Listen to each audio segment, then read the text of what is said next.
So what's up guys? Ito na yung pinaka-review natin ng ating nabiling action camera sa Lazada. So ang presyo niya guys ay 425 pesos. So ah titignan natin ngayon kung quality ba or hindi. Sulit ba yung presyo or hindi. So bago tayo magsimula siyempre pakita muna natin yung mga kasama niyang mga tools. Kasama niyang mga tools. So ito una, ko alam kung para saan to, pansabit. Ah, para siyang tali na pansabit siguro. Pero hindi ko alam paano gamitin yan. Tapos meron siyang tools. Hindi ko alam kung para saan to. Sa motor. Sa motor or sa ewan. Ayan, mga ganyan. Marami siyang tools guys. Iba-iba.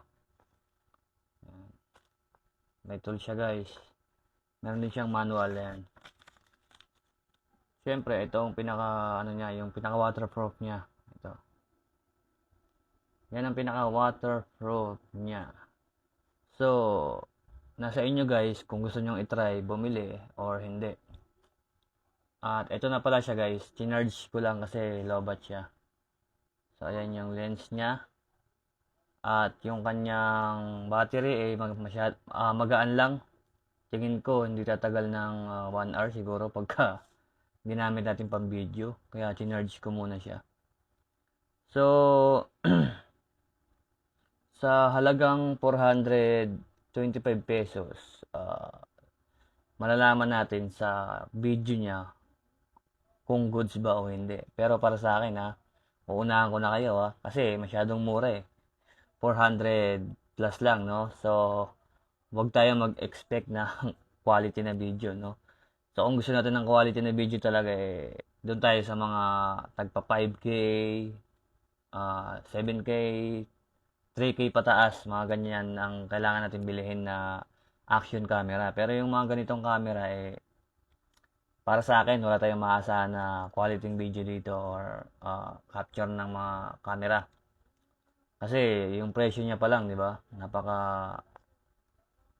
Napakamura na. Pero para sa akin, dito ka hindi lugi.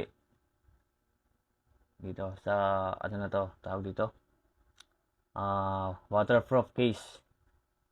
Kasi solid siya maganda Tapos yung mga tools niya, talagang mga bakal, may bigat. So parang ito bonus lang siguro to, no? Ito talaga yung binabayaran natin diyan, yung waterproof case. So, i-review ko mamaya at ipapakita ko yung video kung gaano nga ba quality o kalinaw yung camera niya. So, bago ang lahat, open muna natin siya at tignan natin ang kanyang settings kung ano ba ang mga settings na nasa loob niya, kung ano yung mga tools. So, ilo-long press mo lang tong button na to sa harapan, mag-open na yan. Sa gilid, down button tsaka up button, parang volume. Then, dito sa taas, ito yung shoot, no? Kapag mag-video ka or mag-picture ka. So, ayan guys, tignan nyo guys, yung masyadong maliwanag. Against the light siya. So, ayan guys, yung ano niya, video niya.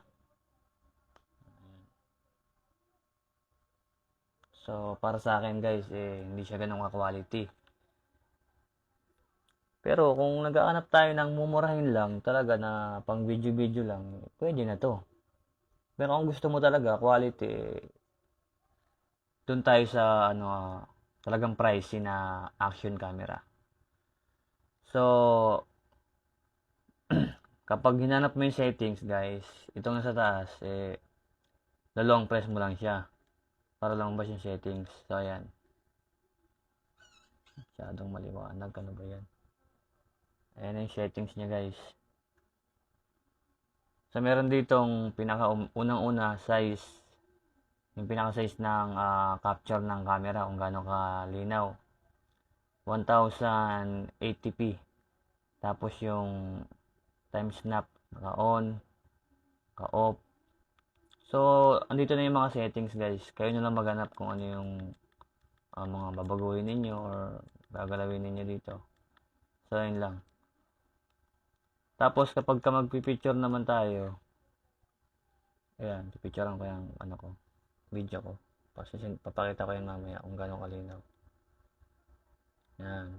Tapos, pag magpapalit kayo ng camera, bawa, naka-video kayo, magpapalit kayo ng camera, pipindutin mo lang yan. Makikita mo na yung photo dyan, yung video, yung camera, tapos yung, mayroon din siyang record. Ayan. Pwede ka rin mag-record ng voice record. Masyadong maliwanag guys. iPhone kasi guys yung gamit kong camera kaya maliwanag masyado. So, yun lang guys.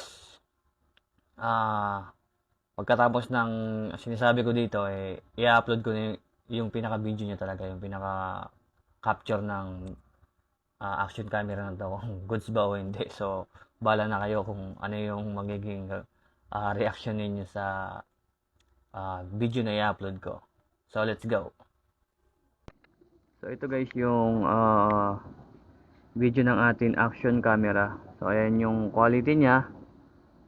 Kung nakikita ninyo guys, paggabi na dito sa amin. Kaya, hindi natin masyadong mag-capture talaga kung malinaw ba talaga siya o malabo.